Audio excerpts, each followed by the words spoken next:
Welcome to Market Like a Hotshot, episode 64, Mr. Feudo. 64, and I can't believe we're back here at CIC Cambridge. We've got Christina Inge with us. Yeah, this is special today, Christina. Let me just tell you. We're excited to have her with us today. To be here. So if anyone doesn't know, as AMA president here, AMA Boston president, Christina is our VP of programming, doing some great stuff here in Greater Boston this coming fall, which we're really excited about, Christina. Mm-hmm. But, today, we're going to, kind of the agenda of our podcast today is, we'll get a little background, the evolution of Christina Inge. Yeah. We got to understand that. Very dynamic person. And then we're going to go into knowing your customer from a data perspective, like a hotshot. We've touched on this, James, a few times in previous episodes, but today we're really focusing on data,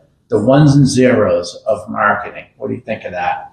I'm excited. I'm a data person. I love, I know you don't use this, just to use a quick personal story. When Jeff and I drive into Cambridge, he doesn't use Waze or Google Maps or any of that stuff. I even driving around town, I always have it on there because I'm like, is there a cop? Is there traffic? Is there a road closure? That means you speed a lot if you're worried about the cops. Nah, I'm not that bad. Okay. See that? But I just want to say on a personal note, it's really exciting to have Christina here.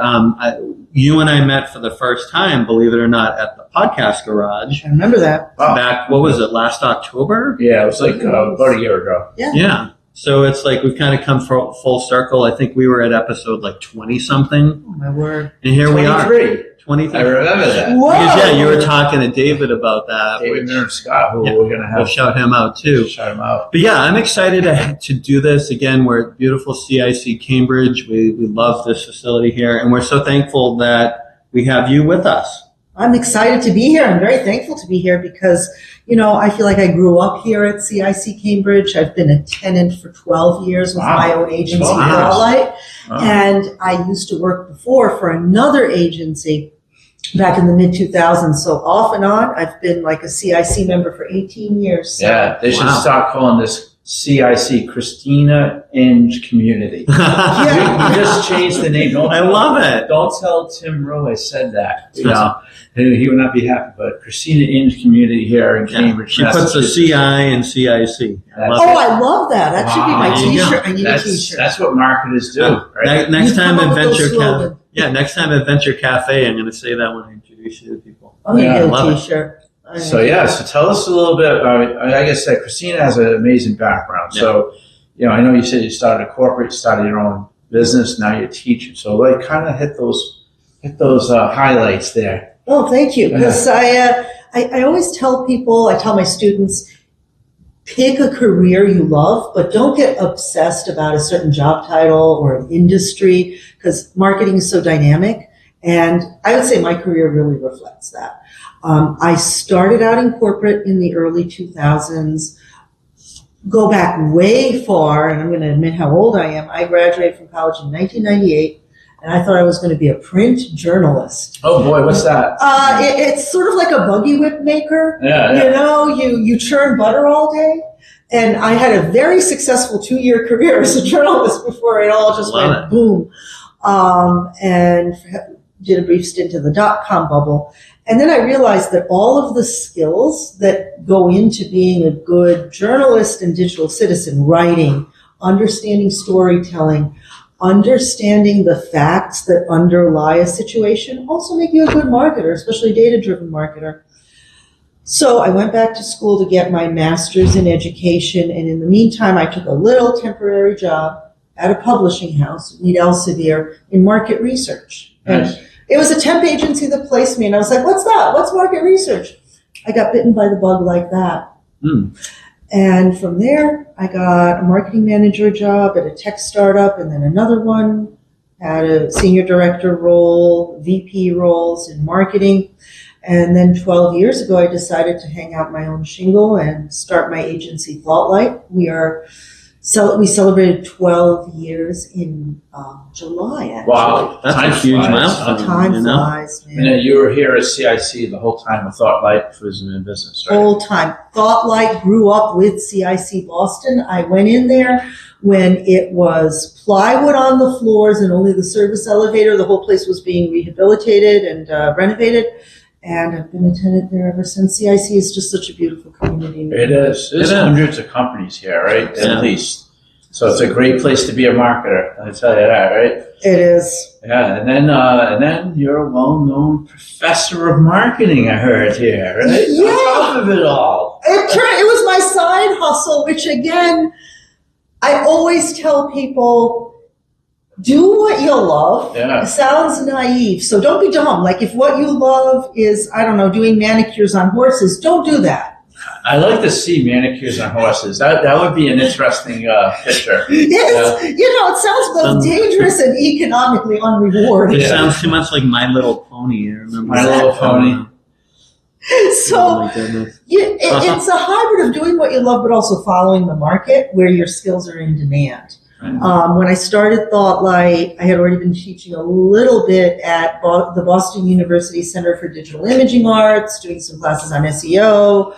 And you know how it is when you're an entrepreneur. Sometimes you have to do multiple things to keep the lights on your first year in business. Yeah. And I had some great clients, been with me from the start, are still with me.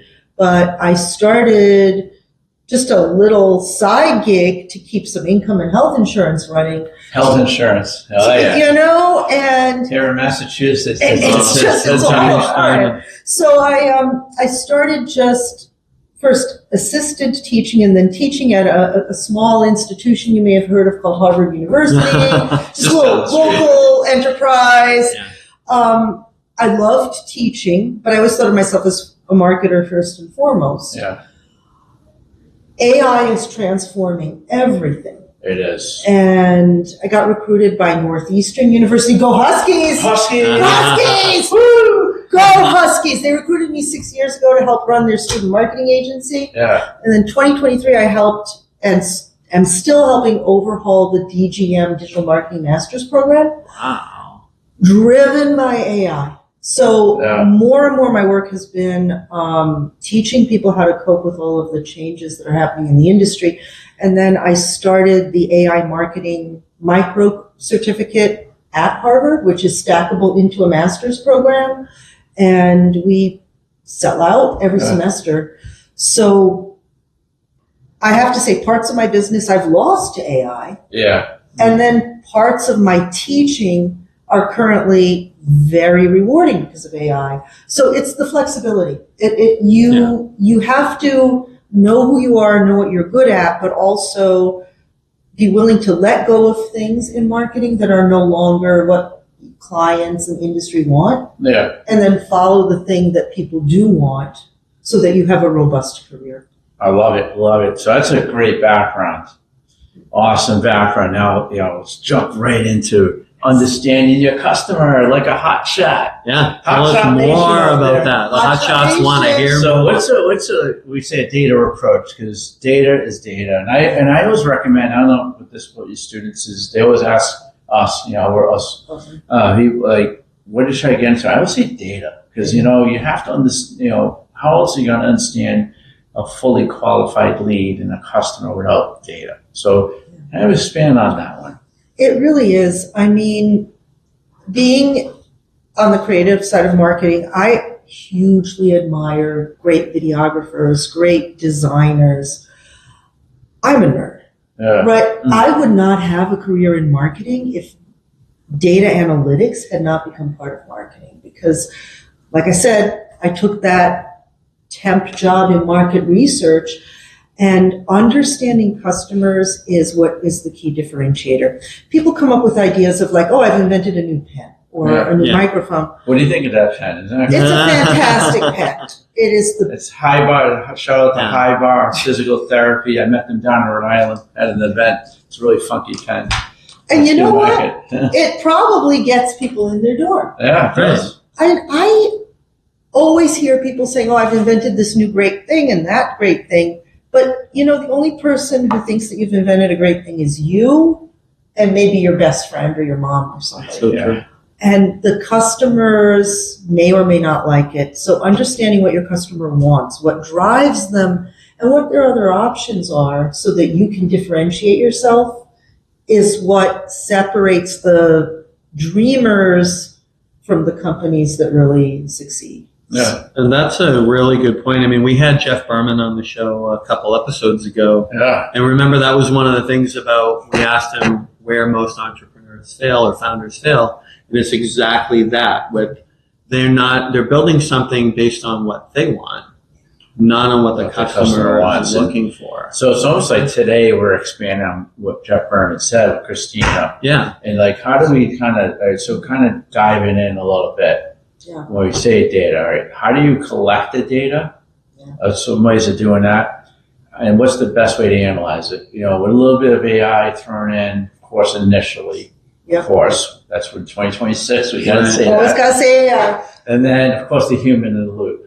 Expand on that a little bit. You know, we have more ways to collect data than ever before. True. When I got started, we were doing surveys. We still do surveys, focus groups. I think that with AI, the analog, the human in the loop is more important than ever. So you want to talk to real life human beings. You want to do the focus groups. You want to do the surveys. We also have all the digital tools. You have web analytics. You have A/B testing where you can give people different versions of an ad or a website and see what they click on. Yeah. Site visit recorders where you can literally spy on your site visitors anonymously and see what they're clicking on. Yeah. Every channel where you are meeting customers, whether it's advertising, whether it's organic social, whether paid social, organic, or paid search, has its own data stream saying what are people clicking on, what interests them, what do they say ho-hum to and don't pay any attention to. I think what you want to do is you want to look at all of your data sources. Don't trust your advertising vendors to say, oh, our ads are what made you $1 million. Not really. No. Not really. You know, they're going to report one set of numbers. You're going to look at your web analytics. You're going to see something else. So collect all of your data streams into one place, but also go talk to your actual customers. Do customer interviews. That's so true. And then collect it all in one place. I think we're drowning in data. I think the problem is the collection and the consolidation on being able to understand it all. Great point. You know, eventually having it consolidated in one place so that way you can take the next step. Yeah, having it like a nice clean dashboard so that you can see what's key data. Absolutely. And I think that's where AI is the marketer's best friend now. Yeah. Yeah. Because it could number crunch like crazy. Exactly. Yeah, that's one of the best uses for AI these days is grabbing that data, pumping in a log file, having it go through to your analytics and just say, summarize this, tell me what it does, Absolutely. And it's what gives us smaller companies, Thoughtlight has never had more than 15 employees to 18 employees at a time. Us little guys, the small business, the startup. Speaking of which, we're going to have a Startup Boston event next month. Yes. Yeah. Oh, so I do a quick announcement? We are a big announcement here from Market Like a Hotshot. We will be at Startup Boston on September 15th at 10 a.m. in Boston University. So we just posted that event. Tuesday, the second day of Boston Startup Week. Well, Startup Boston. Startup Boston. I was confused the two and call it the wrong thing. But you get the picture. If you search startup in Boston, you'll find it. You'll find us. See us there too. So so go. And AMA Boston is having an event here at the other CIC building, 245 Main, September 18th. So you will wrap up Startup Boston with an event on how to get your first customers. I love that. So we got to get that posted too. Exactly, because you got to be there. Because us little guys, us startups, us small business owners, we were at a total disadvantage because the big companies, they could afford data scientists or the enterprise tools that are hundreds of thousands of dollars, and they could take in all of these streams of data, crunch those numbers. But, we didn't have those kinds of bucks. Yeah. AI leveled the playing field because now you put it into Claude and you can get Claude enterprise. is insane. I mean, I just, as my main gig is as an executive recruiter, like I can go through my 16,000 network connections and say, give me the 10 best people for this role, or it's just, It's crazy. It's insane how much some of this agentic stuff, it's done.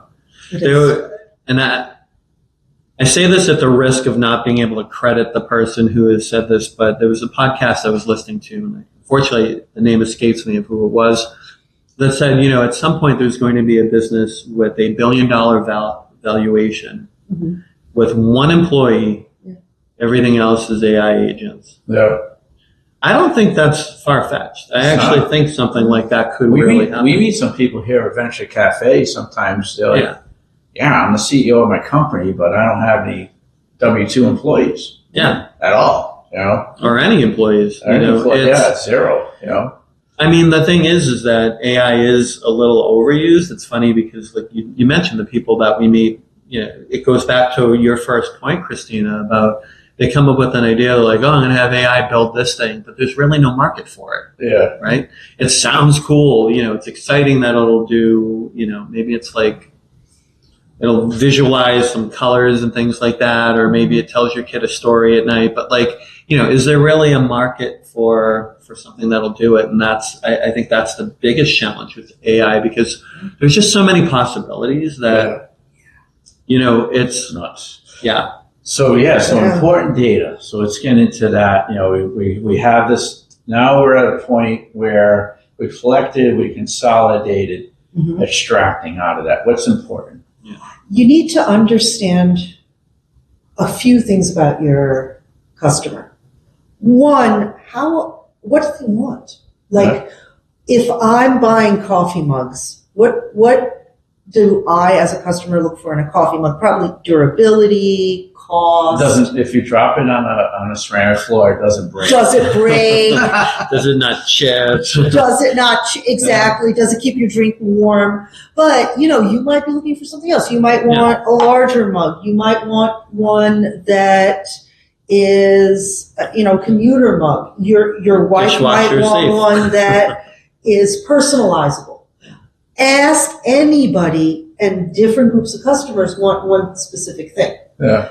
And people will often say, oh no, my product's for everybody. But you know what? So Target already has everything for everybody, or Amazon. Yeah. You need to find your niche. So you need to understand who is your perfect customer and what do they want? What makes you special to them? They want. Exactly. Yes. Not everybody. Don't try to sell to everybody. Yeah. Try to find an ideal customer. Maybe that's somebody who there's not a solution in the market that's perfect for them. Maybe college students are not getting the right coffee mugs or whatever. And then understand their psychology and understand how you stand apart from the competition. That's another important piece of data about customers that people don't think about is competitive analysis. Yeah. I work with entrepreneurs. They never want to talk about their competitors, but guess what? Your customers are already thinking about your competitors. So you need to understand what they think about. Yeah, exactly.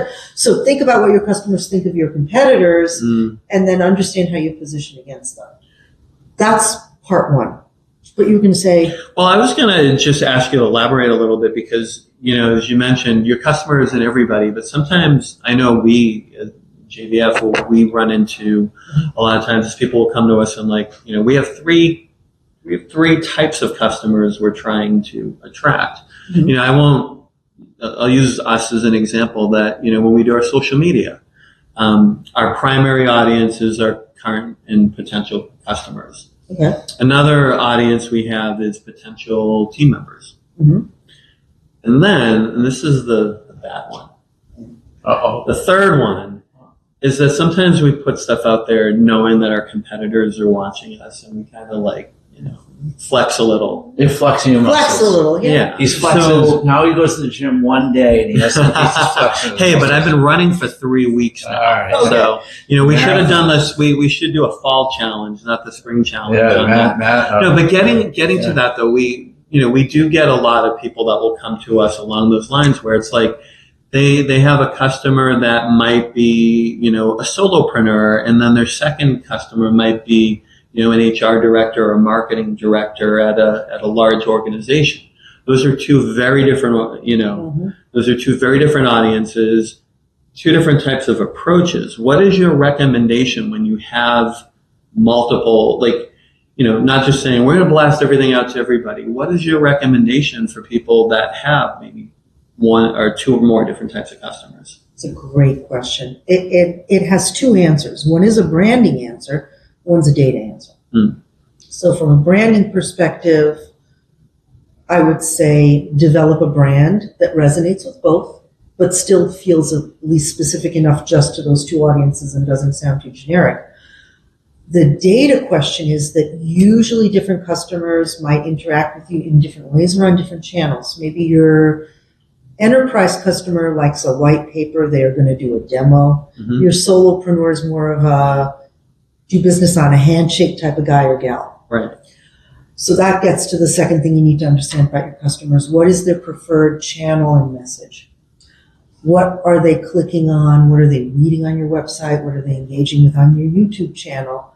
And give them more of that. Goes back to give them what they want. Right. So understand not just what they want product or service wise from you, but how do they want that information delivered to them and what parts of the message are most interesting or relevant to them. And then that way you can maybe be speaking to the SMBs on maybe your website or your events, your blog, and your B2B channel is more your white papers, your conferences, maybe your LinkedIn. But you need to look at the data of where you're acquiring your customers from right now. And then that is why you need a CRM. So you can actually trace a customer back to, hey, how did I find you? Yeah, Did you call exactly. me? Where you have it? Yeah, you need that CRM. The CRM's essential. I mean, you can honestly with HubSpot, you can get the free version just to get started, right? Easily, and you have to. Every company has to have a CRM. You have to have a CRM. That's where your data is really stored at the end of the day, right? So, and that's always a tricky one, especially for the hotshots out there. A lot of them are, we have conversations with people and they ask for CRM recommendations. I mean, HubSpot's kind of the gold standard. That I'm only bringing HubSpot up because they're a Boston/Cambridge-based company, right? Ryan Halligan, shout out, starting at. But I mean, like if you're more enterprise, Salesforce is often more appropriate as well. Expensive though. Yeah, it is. So, and there's a bunch of different other options, but you're right. So how about the outcome now? Kind of landed the plane here because, all right, I don't know about you. Right? Yeah. You have a company. End of the day, you want to make money. Exactly. Right? So, of course, it's targeting the right customers that they'll buy from you. Let's kind of expand on the outcome. That is the critical question because people will do all of this measurement. And there's, Avinash Kaushik makes a really good point, and Eric Ries, who founded the Lean Startup movement, around vanity metrics. Oh, a bunch of people like my social media. Well, great. Good for you. Did that translate to dollar signs? Did that turn into money? Did that turn into even? And I get, right, there's a funnel, right? You have a customer journey. You want to attribute everything you do, give it all credit where credit is due. But some things move the needle towards people converting and some things don't push people down the funnel at all. Yeah. So you want to set what are called key performance indicators, KPIs. Yep. And those should be related to either actual dollars or what we call a leading indicator. The dollars are about to happen, like a sales demo. That's the outcome. The outcome is not people love you on social because you know what? They love Jiminy or Jimothy the raccoon on social, but raccoons don't make money. They don't. I'd like to have Jimothy be a wealthy raccoon, but right now he's getting all the love on social. And is it turning into ROI for him? I don't know. That happens to so many people. We see people that they consider themselves influencers or micro-influencers. And, they may get thousands of likes every time they post something, but they're not monetizing it. And this is Jeff, a few episodes ago, we did the marketing crimes. Yeah. And the vanity metrics is a huge, huge one, especially if you're in corporate, because that's what they want to see. Yeah. How many likes did we get? How many interactions? They fire people because you're gonna get 1,000 likes on that. Yeah, you didn't get 1,000 likes on your video, but wait, But meanwhile, the company's making a ton of money. The outcome happened, right? They sold their product or service, but they've seen an increase in sales. So it's good stuff. So kind of summarize, from the start, you have it's almost like a funnel, right? At the end of the day, right? understanding your customer. Understanding your customer means, first of all, understanding that you are not for everybody. You have to identify your ideal customer, and that can involve competitive and industry research to find out who's underserved right now in the market. Then understand what they want. Do customer interviews, do customer surveys, but talk to people. Then understand how they want to be talked to and how are you now currently successful at talking to them. Look at all of your data sources, your web analytics, your social media data, your advertising data, your click-through rates, your engagement rates, but pull them all together. AI makes it easy to pull it into dashboards and to analyze that data to find out where am I resonating with customers and where are they just ignoring me. And then finally, don't just look at the numbers to boost your ego. Set KPIs, key performance indicators that are either centered on revenue or centered on leading indicators of revenue. In other words, signs that people want to do business with you.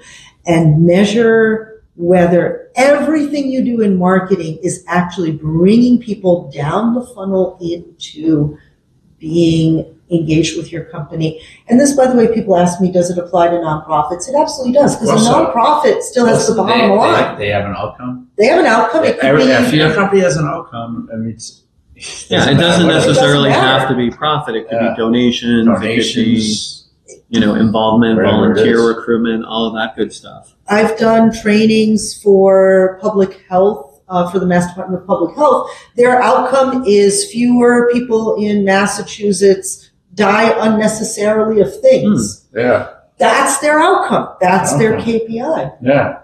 Cool. Good stuff. So, wow, this was a great episode. This was fun. This was, and it's a lot of good info. I'm sure the Hotshots out there. Hotshot Nation. Christina Inge is the source. You amaze me. Oh, thank you. You amaze me. You amaze me. It's just all the stuff you've done. I thought, I've known you for about a good 12 years now, right? Yeah. Back the days of the Microsoft Nerd Center. I remember. Oh, man, those were good. It's right behind us, actually. I've only known you for almost a year. But I'm the person who brought the good blueberry muffins that time. I remember. It was so good. Yes. She's a good cook, too. So just let you know. Okay. All right. Thanks. So Hotshot Nation, know your customer, understand your customer like a hot shot.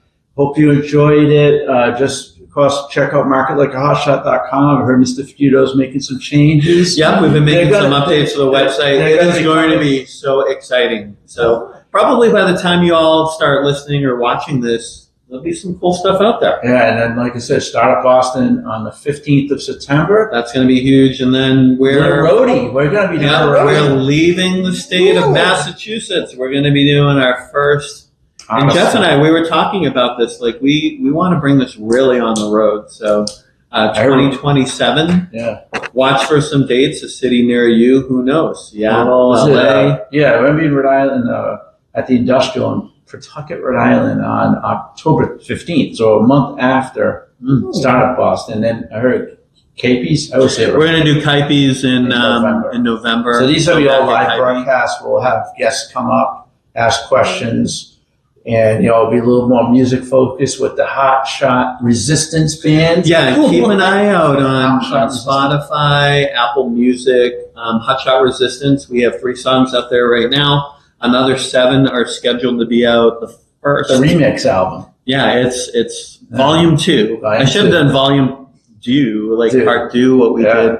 But, you'll see that around September 9th. I believe those should be dropping on Spotify. Look out, Taylor Swift. We're coming after you. Yeah, and there's some really cool new songs on there. Yeah. Plus, you'll recognize our intro and our outro. We have the full tracks for those. Yeah. Really exciting. And some alternate versions of our theme songs, plus a couple new ones. Awesome stuff. Love it. All right. Well, Hotshot Nation, we'll see you all soon. marketlikeahotshot.com. Christina Inge. Thank you so much. Thank you. Go Huskies. Go Huskies, Northeastern, baby. Have a good day. Take care. Take care.